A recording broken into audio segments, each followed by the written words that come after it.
नमस्कार। अपने पिछले वीडियो में हमने वाष्प दाब में अपेक्षिक अवनमन यानी relative lowering of vapour pressure and molecular weight determination from relative lowering of vapour pressure के बारे में अध्ययन किया था। इस वीडियो में हम methods of the measurement of lowering of vapour pressure यानी वाष्प दाब में अपेक्षिक अवनमन का निर्धारण की विधियों के बारे में अध्ययन करेंगे। वाष्प दाब के अवनमन का निर्धारण, measurement of lowering of vapour pressure, यह दो विधियां द्वारा निर्धारित किया जाता है। नंबर 1 स्थैतिक विधि या स्टैटिक मेथड, नंबर 2 गतिक विधि या डायनामिक मेथड।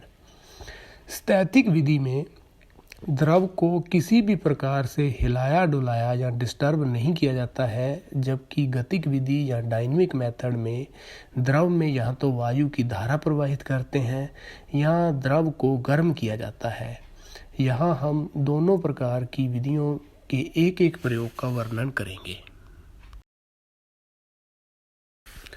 मैनोमीट्रिक विधि या मैनोमीट्रिक मेथड, यह एक स्थैतिक विधि या स्टैटिक मेथड है।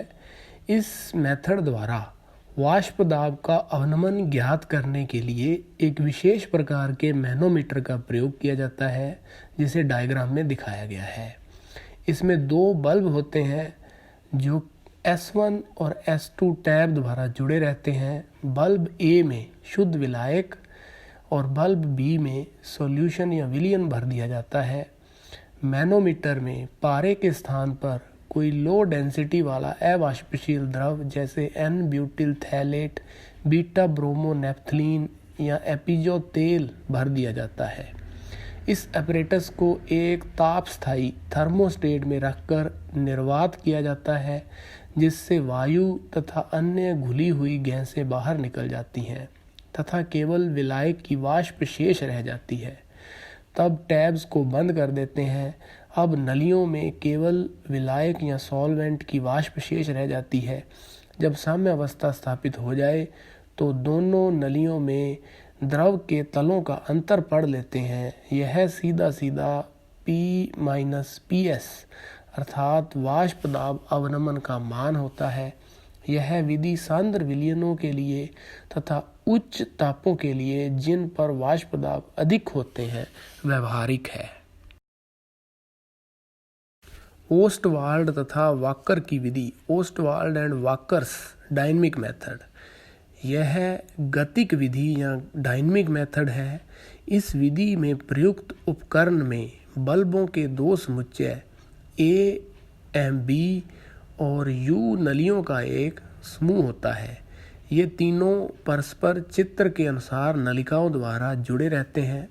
समुच्चय A में सॉल्यूशन की मात्रा तथा समुच्चय B में शुद्ध विलायक या सॉल्वेंट की ज्ञात मात्रा भरी रहती है।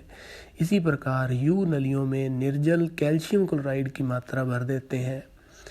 बल्बों के दोनों समुच्चयों तथा U नलियों को परस्पर जोड़कर ताप स्थायी या थर्मोस्टेट में रख देते हैं। U नलिका के एक सिरे को एस्पिरेटर से जोड़ देते हैं। शोषित शुष्क वायु को पहले विलयन या सॉल्यूशन के बल्बों के समुच्चय A में, जिनमें सॉल्यूशन भरा होता है, से प्रवाहित करते हैं।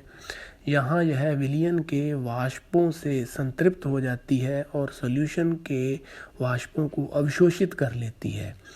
विलयन की अवशोषित वाष्पों की मात्रा उस ताप पर विलयन के वाष्प दाब के समानुपाती होती है। अतः विलयन के भार में कमी PS के समानुपाती होती है। विलयन वाष्पों से संतृप्त वायु को अब शुद्ध विलायकों से भरे बल्बों में समुच्चय B से प्रवाहित करते हैं। यहाँ यह वायु विलायकों की वाष्पों को अवशोषित करती है। विलायक की अवशोषित वाष्पों की मात्रा शुद्ध विलायक के वाष्प दाब P तथा विलयन के वाष्प दाब PS के अंतर के समानुपाती होती है, अर्थात विलायक के भार में कमी P-PS के समानुपाती होती है। बल्बों के समुच्चय A के भार में कमी समानुपाती PS, बल्बों के समुच्चय B के भार में कमी समानुपाती P-PS।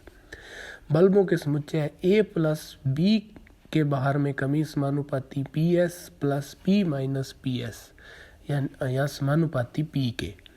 बल्बों के B समुच्चय के बाहर में कमी बटा बल्बों के A प्लस B समुच्चय के बाहर में कमी बराबर P माइनस PS बटा P। यदि विलायक जल हो तो समुच्चय B में से निकली हुई वायु को संगलित कैल्शियम क्लोराइड से भरी U नलियों से प्रवाहित किया जाता है। संगलित CaCl2 जल वाष्प को अवशोषित कर लेता है और इस प्रकार इनके भार में होने वाली वृद्धि A प्लस B के भारों में होने वाली कुल कमी के बराबर होती है। इस स्थिति में कैल्शियम क्लोराइड युक्त नलियों के भार में वृद्धि समानुपाती P। B बल्बों के समुच्चयों के भार में कमी बटा कैल्शियम क्लोराइड युक्त नलियों के भार में वृद्धि बराबर P माइनस PS बटा में P। आपेक्षिक वाष्प दाब अवनमन पर ताप का कोई प्रभाव नहीं होता, अतः प्रयोग को किसी भी ताप पर किया जा सकता है।